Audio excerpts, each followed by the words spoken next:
ფარგლებზე. იქ, სადაც შენ ხარ.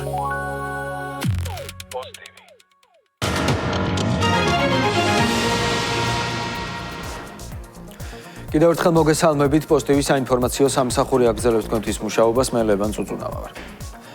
პრემიერ-მინისტრი ოფიციალური ვიზიტით ყაზახეთში გაემგზავრა. ასტანაში ირაკლი კობახიძეს ყაზახეთის რესპუბლიკის პრეზიდენტი კასიმ-ჟომართ ტოკაევი უმასპინძლებს. დაგეგმილია საქართველოს პრემიერ-მინისტრისა და ყაზახეთის რესპუბლიკის პრეზიდენტის შეხვედრები პირისპირ და გაფართოებულ ფორმატში, რის შემდეგაც ორი ქვეყნის შესაბამის უწყებებს შორის სხვადასხვა სფეროში თანამშრომლობის მემორანდუმები გაფორმდება.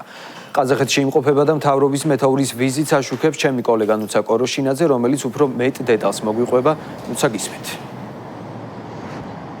დიახ, ლევან, საქართველოს დელეგაცია საკმაოდ დატვირთული დღის წესრიგი აქვს. თავდაპირველად გაიმართება მთავრობის მეთაურის დახვედრის ოფიციალური ცერემონია ყაზახეთის დამოუკიდებლობის სასახლეში, სადაც პრეზიდენტი უმასპინძლებს მთავრობის მეთაურს. გაგეგმილი არის შეხვედრა როგორც პირისპირ ფორმატში, ასევე გაფართოებულ ფორმატში, რის შემდეგაც უკვე სხვადასხვა უწყებებს შორის გაფორმდება თანამშრომლობის მემორანდუმები. ვიზიტის ფარგლებში საქართველოს მთავრობის მეთაური ასევე ყაზახ კოლეგას შეხვდება. ზოგადად ვიზიტის მნიშვნელობაზე საუბრობენ მინისტრთა კაბინეტის წევრები, რომლებიც დელეგაციის წევრები არიან, როგორც ეკონომიკის მინისტრმა განმარტა, ორ ქვეყანას შორის არსებობს მჭიდრო ეკონომიკური პარტნიორული თანამშრომლობა, რაც ვიზიტის შემდეგ კიდევ უფრო მეტად გაღრმავდება.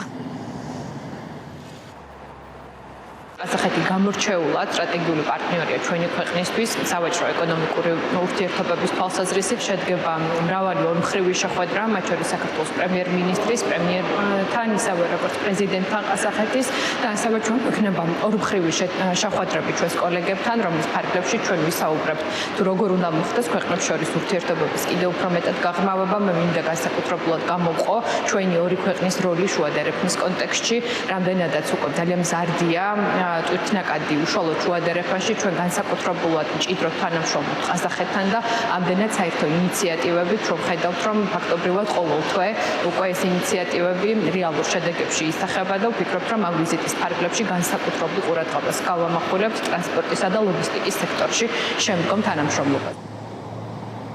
როგორც უკვე აღნიშნეთ, საკმაოდ დატვირთული დღის წესრიგი აქვს საქართველოს დელეგაციას, რომელსაც მთავრობის მეთაური ხელმძღვანელობს. შეხვედრები გაიმართება როგორც ყაზახეთის რესპუბლიკის პრეზიდენტთან კასიმ-ჟომართ ტოკაევთან, ასევე ყაზახეთის რესპუბლიკის პრემიერ-მინისტრთან.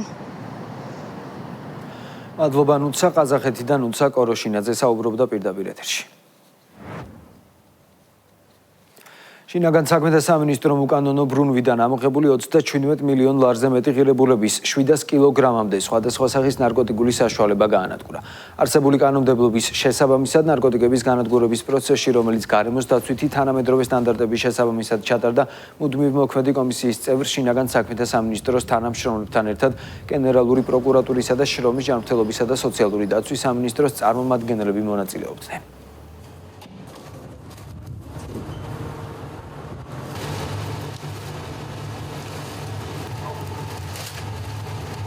დღეს განადგურდა სასამართლოს კანონიერ ძალაში შესული განაჩენების საფუძველზე ამოღებული რამდენიმე ასეული კილოგრამი სხვადასხვა დასახელების ნარკოტიკული საშუალება და ამასთან მოგახსენეთ, რომ საქართველოს პროკურატურას აქვს საკმაოდ მკაცრი სისხლის ამახლის პოლიტიკა ნარკოტიკული საშუალების უკანონო რეალიზაციაში და რეალიზაციაში ჩართული პირების მიმართ, რაც საომალოდაც გაგრძელდება. შინაგან საქმეთა მინისტრის ბრძანებით შექმნილმა მუდმივ მოქმედმა კომისიამ სასამართლოს გადაწყვეტილების საფუძველზე გაანადგურა 694 კილოგრამი ნარკოტიკული საშუალება, რომლის ღირებულებაც ეგრეთ წოდებულ შავ ბაზარზე 37 მილიონ ლარს აღემატება. აღნიშნული პროცესი წარიმართა გარემოს დაცვითი ღონისძიებების სრული დაცვა.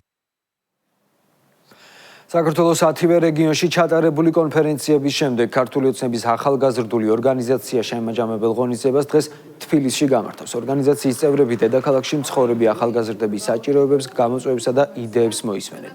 ახალგაზრდების მხარდაჭერა, მომავალი თაობების იდეების განხორციელების ხელშეწყობა და ღია დიალოგის გაძლიერება. სწორედ ეს არის ქართული ოცნების ახალგაზრდული ორგანიზაციის და იმ კონფერენციების მიზანი, რომელიც საქართველოში 28 მარტიდან დაიწყო. რეგიონული ტურნეს ფარგლებში ახალგაზრდების მიერ წამოჭრილი პრობლემების ნაწილი უკვე მოგვარებულია.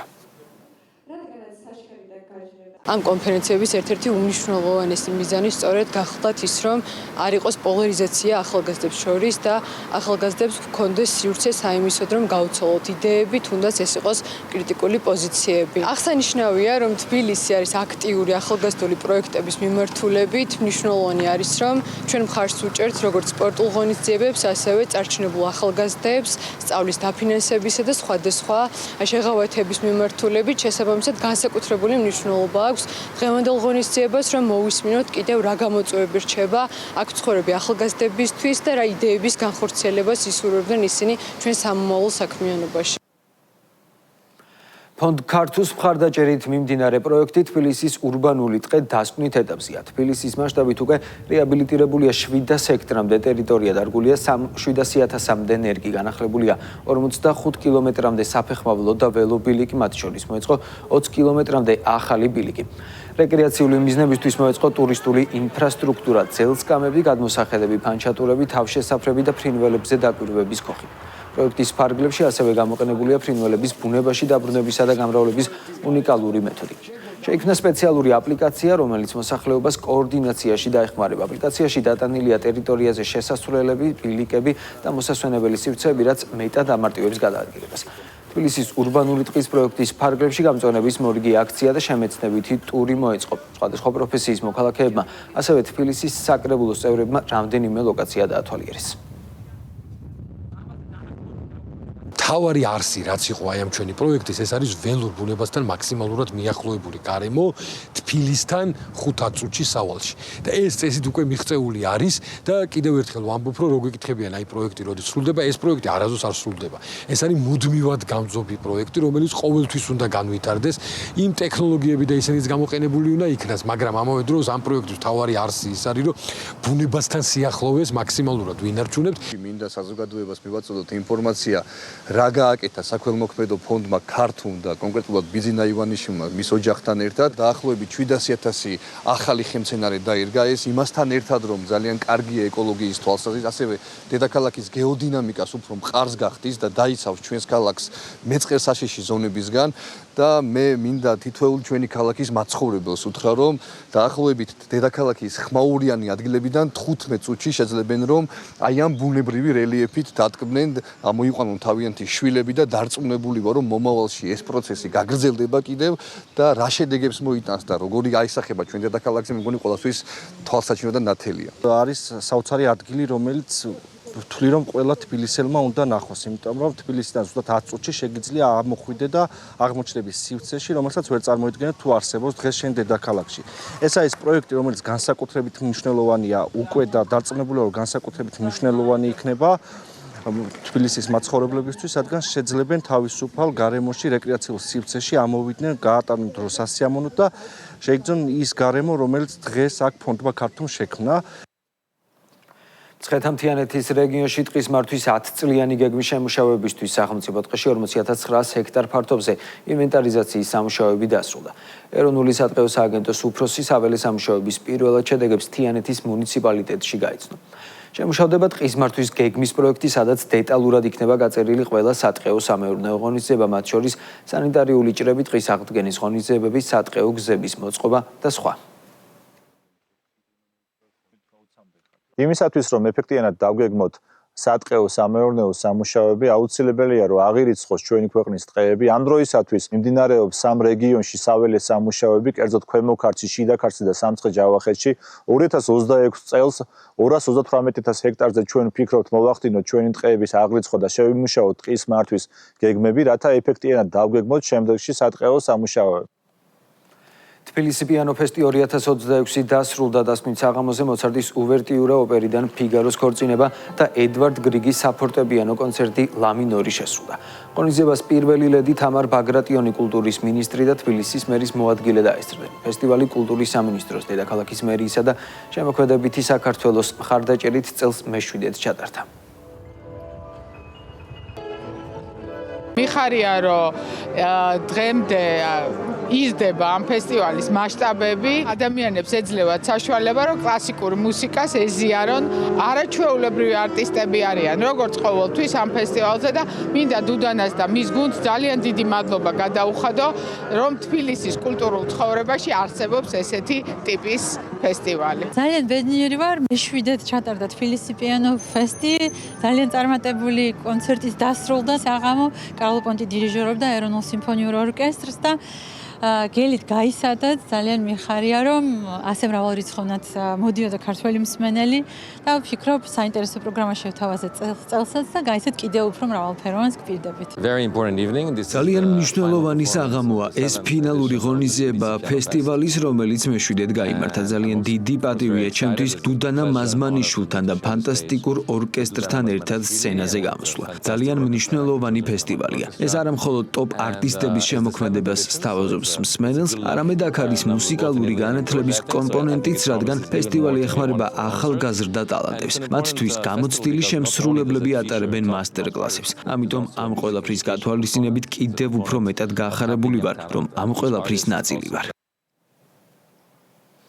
ბათუმში თევზისა და ზღვის პროდუქტების ფესტივალი გაიმართა, რომელსაც სიმბოლური დატვირთვა აქვს. მისი მიზანი რეგიონში მეთევზეობისა და აკვაკულტურის დარგების პოპულარიზაცია და ადგილობრივი წარმოების მხარდაჭერაა. ფესტივალის მრავალფეროვანი პროგრამის ფარგლებში სტუმრებს შესაძლებლობა ჰქონდათ დასწრებოდნენ კულინარიულ და გასტრონომიულ აქტივობებს, თევზჭერის მასტერკლასებს, სპორტულ და შემეცნებით ღონისძიებებს.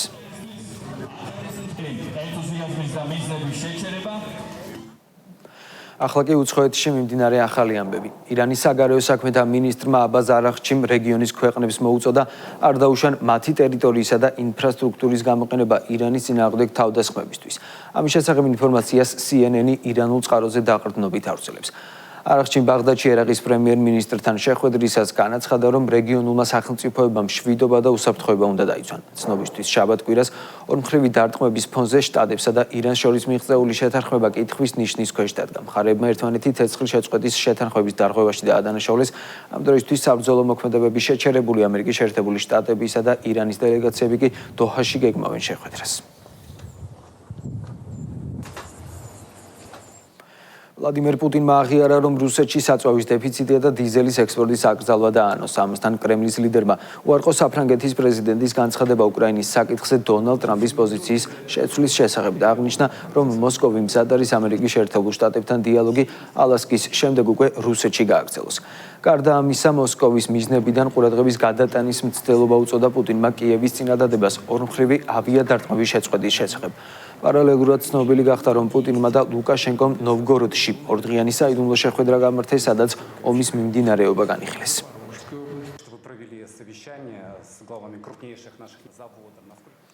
ჩინეთში ძლიერი მიწისძვრა მოხდა, ეპიცენტრი სიჩუანის პროვინციაში იყო, სიმძლავრემ კი 5.29 მიასედი მაგნიტუდა შეადგინა. გერმანიის გეომეცნიერებების კვლევითი ცენტრის ცნობით მიწისძვრა 10 კილომეტრის სიღრმეზე მოხდა. ადგილობრივი მედიის ინფორმაციით დაშავდა 13 ადამიანი, რომლებიც კლინიკებში მოათავსეს. ასევე სტიქიის ზონიდან ევაკუირებულია 200-მდე პირი. არ დაზიანებულა ავტომაგისტრალები, ელექტროგადამცემი და საკომუნიკაციო ხაზები, ბზარები აღენიშნება რამდენიმე შენობას.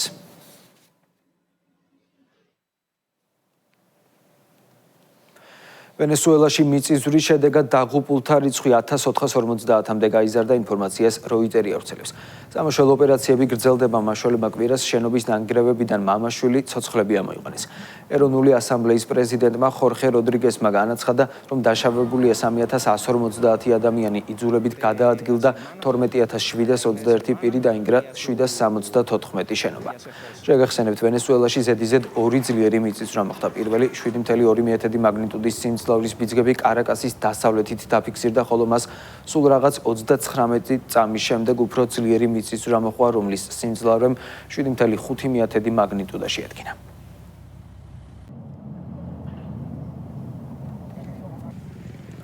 ევროპაში ანომალიური სიცხეები გრძელდება, მაღალი ტემპერატურით გამოწვეული ჯანმრთელობის სხვადასხვა პრობლემით სამედიცინო დაწესებულებებს უკვე 1500-მდე ადამიანმა მიმართა. ჯანდაცვის მსოფლიო ორგანიზაციის გენერალური დირექტორის განცხადებით, ამ ეტაპზე ექსტრემალური სიცხის პირობებში 150 მილიონამდე ადამიანი იმყოფება.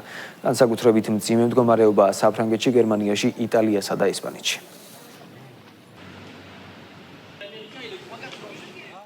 დაუბრუნდეთ საქართველოს დღეიდან ქვეყნის მთელ ტერიტორიაზე ნალექების ინტენსივობა შემცირდება, ტემპერატურა კი ეტაპობრივად მოიმატებს. სინოპტიკოსები დასავლეთ საქართველოს დაბლობსა და აღმოსავლეთ საქართველოს სპარში +24-+29 გრადუს პროგნოზირებენ.